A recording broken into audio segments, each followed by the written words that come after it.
ముందుగా ఇక్కడికి వచ్చిన మీడియా వాళ్ళందరికీ, కెమెరా వెనకాల ఉన్న వాళ్ళకి, కెమెరా ముందుకు వచ్చిన వాళ్ళు మీ అందరికీ, ఇలా విజయవాడకి రావడం మా సినిమా ప్రమోషన్స్ భాగంగా నిజంగా చాలా ఆనందంగా ఉంది. మళ్ళీ చాలా రోజులు వచ్చిన ఇందాక వస్తున్నప్పుడు లాస్ట్ ఫిదా సినిమాకి వచ్చామని చెప్పారు. ఇక్కడే మీ అందరినీ కలవడం జరిగింది. అండ్ మళ్ళీ ఇలా నా కొత్త సినిమాతో మీ ముందుకు రావడం ఒక కొత్త రకమైన జానర్ ఇది. తెలుగులో ఎయిర్ ఫోర్స్ సినిమా అనేది ఇప్పటివరకు రాలేదు. సో మొదటిసారిగా ఒక కొత్త ఎక్స్పీరియన్స్ని జనాలకి ఇవ్వాలన్న ఉద్దేశంతో ఈ సినిమాని చేయడం జరిగింది. అండ్ అంటే దేశభక్తి అనేది అది విజయవాడ అయినా, ఆంధ్ర అయినా, తెలంగాణ అయినా, మహారాష్ట్ర అయినా, పంజాబ్ అయినా, ఇండియా మొత్తం మన ప్రతి ఒక్క భారతీయుడికి లోపల దేశభక్తి అనేది చాలా ఉంటుంది. అలాంటి దేశభక్తి నేపథ్యంలో తెరకెక్కించిన సినిమా ఈ ఆపరేషన్ వ్యాలంటైన్. అండ్ 2019 ఫిబ్రవరి 2019లో ఈ విషయం చాలామందికి తెలుసు. పుల్వామా డిస్ట్రిక్ట్లో పుల్వామా అటాక్ అని ఒకటి అయింది. అది ఒక మిలిటెంట్ ఆర్గనైజేషన్, ఒక సిఆర్పిఎఫ్ సోల్జర్స్ కాన్వేని ఢీకొని ఒక 40 మంది సిఆర్పిఎఫ్ సోల్జర్స్ మరణించారు. దానికి రిటాలియేషన్గా మన Indian defences, Indian air force వాళ్ళ టెర్రరిస్ట్ ఆర్గనైజేషన్ వాళ్ళ క్యాంప్స్ని డిటెక్ట్ చేసి ఎవ్వరికి తెలియకుండా చాలా చాలా సీక్రెటివ్గా బాలకోట్ ఎయిర్ స్ట్రైక్ అని ఒకటి చేయడం జరిగింది. దాంట్లో వెళ్ళి ఆల్మోస్ట్ ఒక 300-400 మంది మిలిటెంట్స్ని డిస్ట్రాయ్ చేశారు, వాళ్ళ క్యాంప్స్ని డిస్ట్రాయ్ చేశారు. దాని తర్వాత పొలిటికల్గా లేకపోతే మీడియా ద్వారా చాలామంది వేరే దేశం వాళ్ళు ఇది జరగలేదు, ఇండియా వచ్చి ఒక ఖాళీ క్యాంప్లో బాంబ్స్ చేసి వెళ్ళిపోయింది అని చెప్పి న్యూస్ని చాలా వరకు ఏంటంటే డైల్యూట్ చేశారు.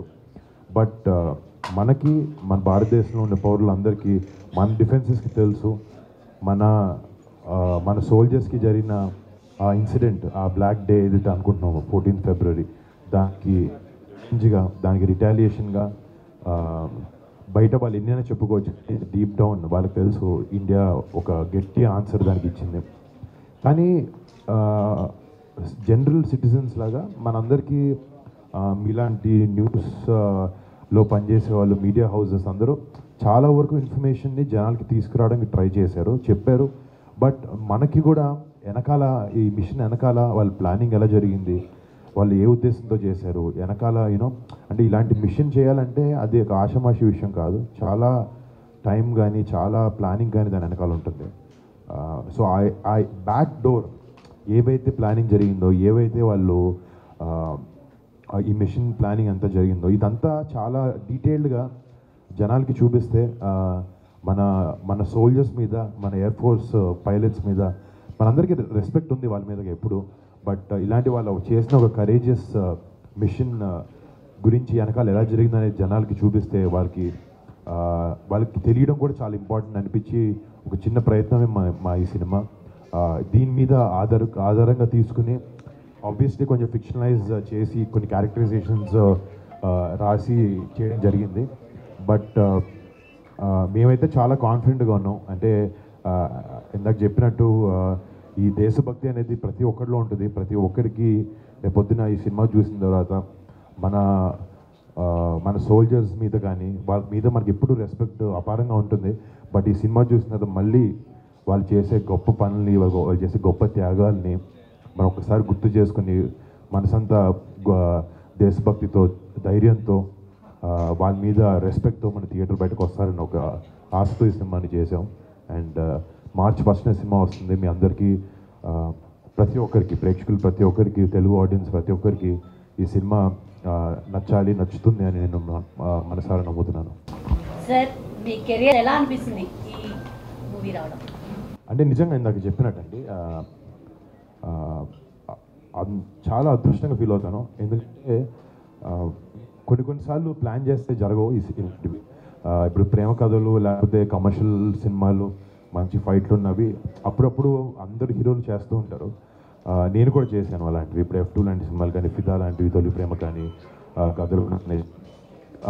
కంచి తర్వాత నాకు అంటే ఒక యాక్టర్గా అన్నీ ప్రయత్నించాలి, అన్నీ ట్రై చేయాలని ఒక ఆశ, ప్యాషన్ నాకు ఉంది. కానీ కొన్నిసార్లు ఇలాంటి నిజం కథలని జనాలకి చెప్తే కూడా చెప్పడం చాలా ఇంపార్టెంట్ అని నేను నమ్ముతాను.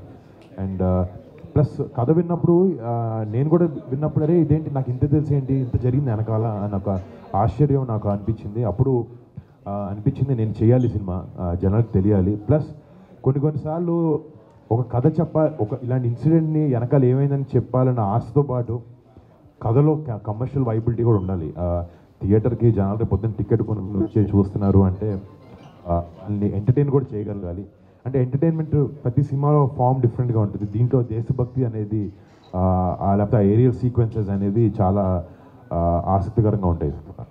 సో అంటే యాక్చువల్గా సార్ ఈ మూవీ ఏదైతే ఉందో ఆపరేషన్ వాలంటీర్, ఆ స్టోరీ విన్నప్పుడు మీకు ఏమనిపించింది? అంటే ఏదైతే పుల్వామా దాడులు ఉన్నాయో యాక్చువల్గా అది అందరికీ కూడా తెలియదు, పబ్లిక్ ఎవ్వరికి కూడా ఈ స్టోరీ గురించి కానీ దాడులు జరిగాయని తెలుసు కానీ క్లారిటీ లేదు ఎవరికి. సో ఇలాంటి ఒక క్లారిటీతో కూడుకున్నటువంటి ఒక స్టోరీ మీరు విన్నప్పుడు, ఇలాంటి స్టోరీని నేను ప్రజెంట్ చేయాలి అనుకున్నప్పుడు మీకు ఏమనిపించింది? స్టోరీ విన్నప్పుడు ఏమనిపించింది? అంటే నిజంగా చాలా ఎక్సైట్ అయ్యాను విన్నప్పుడు. అంటే ఒక కథగా నిజంగా ఏమైంది అనేది పక్కన పెడితే ఒక కథగా ఒక యాక్టర్గా ఒక స్క్రిప్ట్ విన్నప్పుడు కథలో ఉండే ఎమోషన్స్ కానీ లేకపోతే కథలో ఉండే క్యారెక్టరైజేషన్స్ కానీ కథలో ఉండే సీక్వెన్సెస్ దాన్ని డిజైన్ చేసుకునే విధానం కానీ అవి చాలా ఎక్సైట్మెంట్ ఇచ్చినాయి నాకు. వాటితో పాటు ఒక మంచి స్టోరీ, ఒక నిజం కథ మన భారతదేశంలో మనలాంటి పౌరుల్లో మనలాంటి ఒక మనిషి మన బార్డర్కి వెళ్ళి మనని సురక్షితంగా ఉండడానికి చూడాలనుకునే ఒక సోల్జర్ ఆ కథ చెప్పాలని నాకు నిజంగా ఇన్స్పిరేషన్ అనిపించింది. నిజంగా చాలా ఇన్స్పైర్ అయ్యాను యాక్చువల్లీ కథ విని బాగుంది లేదు ఇన్ని క్యాలిక్యులేషన్స్ మనసుకి నచ్చింది చాలా కథ. అండ్ ఇందాక చెప్పినట్టు అవకాశం చాలా అరుదుగా దొరుకుతుందని చెప్పాను. స్టోరీ విన్నప్పుడు ఎవరైనా కలిసారా సార్? అంటే ఈ క్యారెక్టర్ చేయడానికి అక్కడ జరిగినటువంటి ఇన్సిడెంట్స్ కానీ వాటి గురించి తెలుసుకునే ప్రయత్నం కానీ సో పర్సనల్ గా కూడా చేశారా? అంటే మేము ఫస్ట్ నుంచి ఒక ఇలాంటి సినిమా పర్టిక్యులర్గా మన ఆర్మ్డ్ ఫోర్సెస్ మీద మన ఎయిర్ ఫోర్స్ అని ఆర్మీ కానీ బిఎస్ఎఫ్ లేకపోతే మన నేవీ వాళ్ళు మనందరికన్నా ఎంతో గొప్ప వ్యక్తులు వాళ్ళందరూ. లేకపోతే మనందరం ఎంత కాదనుకున్న మన పని మన ఫ్రెండ్స్ మన ఫ్యామిలీ చూసుకుంటాం. బట్ వాళ్ళందరూ భారతదేశంలో మొత్తం 130 కోట్ల మంది వాళ్ళ సొంత ఫ్యామిలీ అని అనుకునే ఉద్దేశం లేకపోతే అనుకునే థాట్ వాళ్ళకు ఉంటేనే వాళ్ళ ఫ్యామిలీని దూరంగా పెట్టి మన ఫ్యామిలీస్ కోసం మన కోసం కష్టపడుతూ సాక్రిఫైస్ చేస్తూ బార్డర్లో వెళ్ళి మన కోసం ఫైట్ చేస్తారు. సో డెఫినెట్గా అదైతే అనిపించిందండి. సో ఇంత వాళ్ళకు ఒక ట్రిబ్యూట్ లాగా ఇవ్వాలనే ఉద్దేశంతో మేము స్టార్ట్ అయ్యాం కాబట్టి వాళ్ళ గురించి మనకి ఇన్ఫర్మేషన్ ఎయిర్ ఫోర్స్ గురించి కూడా అంతంత తెలియదు. సో మేము ఫస్ట్ నుంచి ఏంటంటే మీ మీద మేము సినిమా చేస్తున్నప్పుడు మీ గురించి చేస్తున్నప్పుడు మిమ్మల్ని మంచి ఉద్దేశంలో చూపించాలనే ఉద్దేశం మాకుంది. సో ఫస్ట్ నుంచి మేము ఏం చేసామంటే స్క్రిప్ట్ని మినిస్ట్రీ ఆఫ్ డిఫెన్స్కి ఇండియన్ ఎయిర్ ఫోర్స్కి మేము పంపించడం జరిగింది. అండ్ వాళ్ళు మొత్తం ఒక స్క్రూట్నీ చేసి చూసుకుని అంటే వాళ్ళని కరెక్ట్ విధంగా చూపిస్తున్నామా లేదా అనేది కూడా చాలా ఇంపార్టెంట్. అండ్ మాకు అది చాలా ఇంపార్టెంట్. సో వాళ్ళకి పంపించిన తర్వాత వాళ్ళు చూశారు. ఒక ఫస్ట్ వచ్చినప్పుడు చిన్న మైన్యూట్ చేంజ్ చేసాం. అంటే వాళ్ళ ఎయిర్ బేస్లో మేము ఇలా చేయము మేము మనం ఊహించుకొని కొన్ని సినిమాటిక్ కోసం రాసుకుంటాం. బట్ వాళ్ళు చెప్పిన తర్వాత మాకేం అలాంటి అబ్జెక్షన్స్ లేవని చెప్పి మేము మార్చడం జరిగింది. దాని తర్వాత వాళ్ళకి స్క్రిప్ట్ నచ్చితే వాళ్ళని మంచి దానిలో లైట్లో చూపిస్తే వాళ్ళు ఏంటంటే రియల్ ఎయిర్ బేసెస్లో షూట్ చేసే అవకాశం కూడా ఇస్తారు. మాకు ఒక 40 రోజుల వరకు గ్వాలియర్ బేస్ అని ఉంది. అది ఇండియాలో ఉన్న ఎన్నో ఎయిర్ బేసెస్లో one of the most busiest air base అనమాట. సో రోజు ఒక 40-50 టేక్ ఆఫ్ ల్యాండింగ్స్ అవుతూ ఉంటాయి. చాలా బిజియెస్ట్ ఎయిర్ బేస్ అది. సో అక్కడ పర్మిషన్ మాకు ఇచ్చారు. అక్కడ ఇచ్చినప్పుడు real life air force pilots చాలామందిని ఎన్నో గొప్ప వాళ్ళ పేర్లు అని నేను చెప్పలేను. బట్ వాళ్ళందరినీ కలవడం ఆ అదృష్టం నాకు దొరికింది. నాకు కూడా ఈ క్యారెక్టర్ ప్లే చేసినప్పుడు నేను ఎంతైనా ఊహించుకోవచ్చు ఈ క్యారెక్టర్ పేపర్ మీద మేము రాసిన విధానానికి ఇలా చేయొచ్చు అని. ఫిబ్రవరి 14th కూడా మీరు వెళ్ళి కలవడం అయితే జరిగింది. సో పర్సనల్గా అంటే మూవీని పక్కన పెడితే అసలు వాళ్ళని వెళ్ళి వాళ్ళ కుటుంబాలని కలవడం అనేది ఇది మామూలు విషయం కాదు. సో ఎలా అనిపించింది అప్పుడు? అంటే నిజంగా అదొక చాలా ఎమోషనల్ మూమెంట్ అనమాట నాకు మా టీం అందరికీ. అంటే కొన్నిసార్లు సినిమా ప్రమోషన్స్కి వెళ్తున్నామా లేకపోతే నిజంగానే మనకి లోపల నుంచి వెళ్తున్నామా అని ఒక ఆలోచించినప్పుడు నాకు వెళ్ళి అనుకుంటారేమో నాకు మొహమాటం ఉండింది. సినిమా కోసం వెళ్తున్నాం కాబట్టి. కానీ వాళ్ళని గొప్ప లైట్లో చూపించాలి, వాళ్ళ సాక్రిఫైజెస్ని చూపించాలన్నప్పుడు వాళ్ళ దగ్గరికి వెళ్ళి నివాళులు అర్పించుకోవడంలో నాకు మనసు లోపల నుంచి తప్పని అనిపించలేదు. అండ్ ఇలాంటి సినిమా తీసినందుకు నాకు చాలా గర్వంగా కూడా అనిపించింది మన రియల్ హీరోస్ మీద సినిమాలు చేసినప్పుడు. అండ్ డెఫినెట్గా ఆ కుటుంబ సభ్యులను కలిసినప్పుడు కానీ ఇది ఒక రకమైన నిజంగా ఒక ఎమోషనల్ మూమెంట్ నాకు మా టీం అందరికి అక్కడ. టైటిల్ గురించి చెప్పండి. Operation Valentine. ఆపరేషన్ అసలు డిఫరెంట్ అనమాట. సో ప్రేమ అనేది వచ్చింది ఈ ఆపరేషన్లో. సో ఎలా ఉండబోతుంది? అండ్ శక్తి గారు ఇంతకుముందు పలాస చేశారు. సో డిఫరెంట్ యాంగిల్తో వస్తున్నారు. మీరు అడగండి, ఒక్కొక్కటి అడగండి అంటే మర్చిపోతాను అని కూడా. ఫస్ట్ అంటే ఆపరేషన్ వ్యాలంటైన్ ఇందాక మీరు చెప్పినట్టు 14 ఫిబ్రవరి ఈ పుల్వామా అటాక్ జరిగింది. సో ఐ మీన్ రియల్ నిజంగా జరిగినప్పుడు వాళ్ళకి ఆపరేషన్ పేరు పెట్టుకున్నారు. బట్ మాకు ఆబ్వియస్లీ కొన్ని రియల్ పేర్లు ఎన్ని వాడకూడదు, వాటికి మాకు క్లియరెన్స్ లేదు. బట్ ఆ ఇన్సిడెంట్ ఏదైతే జరిగిందో 14 ఫిబ్రవరి అది వ్యాలంటైన్స్ డే అవ్వడం, ఆ రోజు మనందరం ప్రపంచం దేశం మొత్తం వ్యాలంటైన్స్ డే అంటే గర్ల్ ఫ్రెండ్ లేకపోతే అలా జోన్లో సెలబ్రేట్ చేసుకుంటూ ఉంటాం. బట్ దాన్ని ఆ పుల్వామా అటాక్ తర్వాత ఒక బ్లాక్ డేగా మార్క్ అయింది. సో దానికి రిటాలియేషన్ ఇండియా ఏదైతే ఇచ్చిందో అది 12 రోజుల్లో ఇన్ 1 వీక్ 10 డేస్ గ్యాప్లో.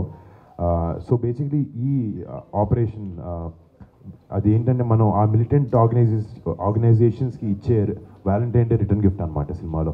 సో అందుకు ఆపరేషన్ వ్యాలంటైన్ అని పేరు పెట్టడం జరిగింది. యాక్చువల్ సినిమాలో మీరు కాస్ట్ సిస్టమ్ గురించి ఒక పెద్ద డైలాగ్ అది అందరినీ చాలా ఆకట్టుకున్నాయి. అలాంటి డైలాగ్ కానీ జనాల్ని ఆకట్టుకునే విధంగా డైలాగ్స్ వాళ్ళకి రీచ్ అయ్యే విధంగా మెసేజ్ లాంటిది ఏమైనా ఉంటుంది మన డైలాగ్? అంటే సోల్జర్స్ చేసే హీరోయిక్స్ కానీ వాళ్ళు చేసే పనులు కానీ వాళ్ళ సాక్రిఫైజెస్ కానీ వాళ్ళ ఫ్యామిలీని వదులుకుని అంటే కొన్నిసార్లు నోరు తెరిచి డైలాగ్స్ 100% చాలా మంచిగా ఉన్నాయి సినిమాలో. బట్ నేను అంటున్నాను ఇలాంటి స్టోరీలు చేసినప్పుడు ఇలాంటి స్టోరీలో వాళ్ళు చేసే ప్రతిదీ ఇన్స్పిరేషన్గా ఉంటుంది. ప్రతి దాంతో చాలా కన్వే చేయాలనుకుంటాం. వాళ్ళు ఎలా బిహేవ్ చేస్తారు, ఇందాక చెప్పినట్టు వాళ్ళ ఫ్యామిలీస్ని పక్కన పెట్టి మన ఫ్యామిలీస్ కోసం ఫైట్ చేస్తుంటారు. వీటన్నిటి నుంచి మనం ఎంతో నేర్చుకోవచ్చు. నేను కలిసినప్పుడు వాళ్ళ స్టోరీస్ విన్నప్పుడు చాలా ఇన్స్పైర్ అయ్యాను అలాంటి విధంగా. అండ్ సినిమా చూసినప్పుడు కూడా రేపు పొద్దున అంటే మా జనరేషన్ కాదు, ఇంకా చిన్నపిల్లలు ఇంకా యంగ్స్టర్స్ ఉన్నారు, వాళ్ళందరికీ యూనో అలాంటి కరేజెస్ టేల్స్ చూసినప్పుడు లైఫ్లో ఏదైనా అకంప్లిష్ చేయొచ్చు అని ఒక కాన్ఫిడెన్స్ వస్తుంది అని అనుకుంటున్నాం. ఐ థింక్ సినిమా ద్వారా ఆబ్వియస్లీ సోల్జర్స్ వాళ్ళ లైఫ్ స్టైల్ వాళ్ళ లైఫ్ స్టోరీస్ చూపించాలని ఉద్దేశం ఉన్నా కూడా ఇలాంటి కరేజెస్ టేల్స్ చూపించినప్పుడు యంగర్ జనరేషన్స్కి కొన్నిసార్లు ఇలాంటి సినిమాలు కూడా చాలా ఇంపార్టెంట్ అనిపిస్తుంది నాకు. సో పవన్ కళ్యాణ్ గారితో మీ కాంబినేషన్ ఆడియన్స్ ఎదురు చూస్తున్నారు. అంటే సాయి తరుణ్ తేజ్ ఆల్రెడీ చేశారు. సో మీ కాంబినేషన్ వస్తే బాగుంటుందని మీ ఫ్యాన్స్ అటు పవన్ కళ్యాణ్ ఫ్యాన్స్ ఎదురు చూస్తున్నారు. వాళ్ళకి ఎప్పుడైనా న్యూస్ చెప్పబోతున్నారా? అంటే ఏది లేదండి. బట్ నాకు కూడా చాలా ఇంట్రెస్ట్ ఉంది ఆ విషయం చేయాలని. బట్ ప్రస్తుతానికైతే ఏది ఎవరి కథ చెప్పడం జరగలేదు. బట్ తేజ్ చేసేది అది బాగా ఆడింది and we are very happy for that. Sir cinema చూస్తే ఒక భారీ బడ్జెట్ సినిమా మీరు చెప్పేదాని ప్రకారం, మరి డైరెక్టర్ ఏమో మరి కొత్త డైరెక్టర్ చిన్న డైరెక్టర్ అని చెప్పుకోవాలి, ఎలా డీల్ చేస్తారండి? అంటే నేను నమ్మేది ఏంటంటే ఏ ఇండస్ట్రీలో అయినా యంగ్ టాలెంట్ యంగ్ బ్లడ్ ఎప్పటికప్పుడు వస్తూ ఉంటే ఒక స్టీరియోటైప్ అవ్వకుండా కొత్త ఐడియాస్తో ముందుకు ఆ ఇండస్ట్రీ ముందుకు కదులుతూ ఉంటుంది. అది ఎప్పుడూ టైం చూసిన ఈరోజు మీరు చూసిన వెటరన్స్ కూడా ఒక టైంలో వాళ్ళు యంగ్ జనరేషన్ యంగ్స్టర్స్ అనమాట. కానీ ఒక డైరెక్టర్ని కలిసినప్పుడు కొత్త డైరెక్టర్ని కలిసినప్పుడు కథ ఎంత బాగా రాశాడు ఇవన్నీ పక్కన పెడితే తనకు ఒక ప్యాషన్ ఉంటుంది, డైరెక్షన్ మీద ప్యాషన్ ఉంటుంది. చాలా వరకు ఏంటంటే నేను డైరెక్టర్ని అవ్వాలి అని ఒక ప్యాషన్ చాలా ఎక్కువ ఉంటుంది. బట్ ఈ డైరెక్టర్ని కలిసినప్పుడు అబ్బాయి తెలుగు అబ్బాయి కూడా కాదనమాట, అబ్బాయి రాజస్థాన్ నుంచి. తన దగ్గరికి వచ్చి కథ చెప్పినప్పుడు సరే డైరెక్షన్ అవకాశం కోసం మాట్లాడుతున్నాడా లేకపోతే తనకి నిజంగా ఈ ఎయిర్ ఫోర్స్ కథ చెప్పాలనుందా అని ఆలోచించినప్పుడు తన కళ్ళల్లో కనబడింది, తన మాటల్లో అర్థమైంది నాకు. తను ఎయిర్ ఫోర్స్కి చిన్నప్పటి నుంచి మన డిఫెన్సెస్కి చాలా పెద్ద అభిమాని తను. అండ్ వాళ్ళ కథలు చెప్పాలి, వాళ్ళ నిజం స్టోరీస్ చెప్పాలి అనే ఉద్దేశంతో తను ఆ ప్యాషన్తో తను పనిచేసాడు, ప్యాషన్తో రాశాడు. ప్లస్ తను నాతో పనిచేయక ముందు కూడా నా కథ చెప్పక ముందు కూడా తను ఎయిర్ ఫోర్స్తో కానీ ఆర్మీతో కానీ షార్ట్ ఫిల్మ్స్ అన్ని షూట్ చేస్తుంటారు. ప్లస్ తను విఎఫ్ఎక్స్ సూపర్వైజర్ కూడా పనిచేశాడు. అంటే తను ఒకే క్రాఫ్ట్ కాకుండా అన్ని క్రాఫ్ట్స్లో తనకి బాగా హోల్డ్ ఉందని తను కలిసినప్పుడు జరిగింది. ప్లస్ తను ఏంటంటే రాకముందే తనకి ఎయిర్ ఫోర్స్ మీద ఉండే ప్యాషన్తో ఎండ్ రన్ అని చెప్పి ఒక 10-minute షార్ట్ ఫిల్మ్ ఒకటి తీసి అంటే ఇలాంటి మూవీస్ ఎక్కువ బాలీవుడ్ ప్రేక్షకులు యాక్సెప్ట్ చేస్తారు. మన టాలీవుడ్ వచ్చేసరికి ప్రేమ 4 పాటలు 4 అంటే ఇలాంటి మూవీస్ యాక్సెప్ట్ చేసే అవకాశం ఉందా? అంటే మీరు చేశారు కానీ మీ జనరల్గా మీరు కూడా చాలా సినిమాలు చూసే ఉంటారు. నేను అనేది ఏంటంటే సినిమాని కరెక్ట్ విధంగా చూపిస్తే, కరెక్ట్ ఎమోషన్స్ పెడితే 100% ఏ ఆడియన్స్కైనా అది మనసుకు దగ్గర అవుతుంది సినిమా. బట్ అంటే ఏ సినిమా అయినా అండి, ఏ నేపథ్యం అయినా తీసుకోండి, ఏ బ్యాక్డ్రాప్ అయినా తీసుకోండి, ఎమోషన్ స్ట్రాంగ్గా ఉంటే అది ఏ లాంగ్వేజ్ అయినా, మీకు రేపు పొద్దున ఒక హిందీ సినిమా చూపించినప్పుడు మీకు హిందీలో అన్ని పదాలు అర్థం కాకపోయినా, ఒక మలయాళం సినిమా చూసినప్పుడైనా ఎమోషన్ కంటెంట్ బాగుంటే మీకు డెఫినెట్గా మిమ్మల్ని ఆకట్టుకుంటుంది. ఈ సినిమా ఇంతకుముందు ఎందుకు ఎవరు ట్రై చేయలేదో నాకు తెలీదు. బట్ ఒక యాక్టర్గా నాకు మంచి కంటెంట్తో రావాలి, వస్తే జనాలు ఆదరిస్తారనే ఒక ధైర్యం, కాన్ఫిడెన్స్ నాకు ఎప్పుడు ఉంది. ఎందుకంటే ఇప్పుడు 2015లో కంచే లాంటి సినిమా నిజంగా ఒక ఎక్స్పెరిమెంటల్ ఫిల్మ్. ఆ టైంలో అలాంటి స్క్రీన్ ప్లే కానీ, అలాంటి క్యారెక్టరైజేషన్స్ కానీ, వెళ్ళి వార్ సినిమా కానీ అలాంటి. బట్ ఇప్పుడు చూస్తే మీరు జనాలు సినిమా చూసే విధానం కానీ అన్నీ చాలా వరకు మారుతూ ఉన్నాయి అండ్ ఇంట్రెస్ట్ డిఫరెన్స్ వస్తూ ఉన్నాయి. ఇప్పుడు ఏంటంటే వైడ్ యాక్సెప్టెన్స్ వచ్చింది జనాలకి. బట్ అల్టిమేట్గా అది ఒక 20-30 ఏళ్ళ క్రితంకి వెళ్ళినా, లేకపోతే ఇంకో 10 ఏళ్ళ తర్వాత అయినా కూడా ఎమోషన్ అనేది సినిమాలో గట్టిగా ఉంటే, బలంగా ఉంటే ఏ సినిమా అయినా జనాన్ని ఆకట్టుకోగలుగుతుంది. అండ్ అలాంటిది ఈ సినిమాలో టన్నుల్లో ఉంది ఎమోషన్. అది రేపొద్దున అందరికీ డెఫినెట్గా కనెక్ట్ అవుతుందని అనుకుంటున్నాను. మీరు చెప్పండి. ఓటీటీ కోసం ఏమైనా వెబ్ సిరీస్ ప్లాన్ చేస్తున్నారు? అంటే ఇంకా అందరూ వచ్చేసారు ఆల్రెడీ ఓటీటీలో. అవునండి. అంటే ప్లానింగ్ అదే ఇందాక చెప్తాను కదండి, ఇండస్ట్రీలో లేకపోతే ప్లాన్ బట్టి ఏది జరగదు.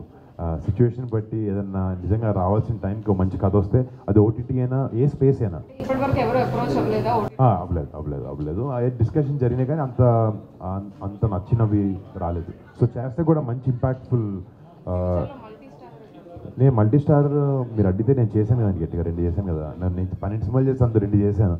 బట్ అదే ఎగ్జాక్ట్లీ ఇప్పుడు మల్టీ స్టారర్స్కైనా, ఓటీటీస్కైనా మీరు ఇందాక ఎవరైనా పర్టికులర్ యాక్టర్తో సినిమా, అది బాబాయ్ గారితో అన్నారు, లావణ్య గారితో. దీని వెనకాల కథే ముఖ్యం. అదే కథే ఇప్పుడు ఒక స్క్రిప్ట్ వెనకాల మీ పేరు రాస్తుంటుంది అంటారు. రేపు పొద్దున అలా రాసు మన దగ్గర రావాలి, త్వరగా స్క్రిప్ట్ రావాలని కోరుకుంటున్నాను. మింగిల్ అయిపోయారు. సో దానికి దీనికి ఎలా అనిపిస్తుంది? అంటే బ్యాలెన్స్ చేస్తున్నారు అంటే ఒక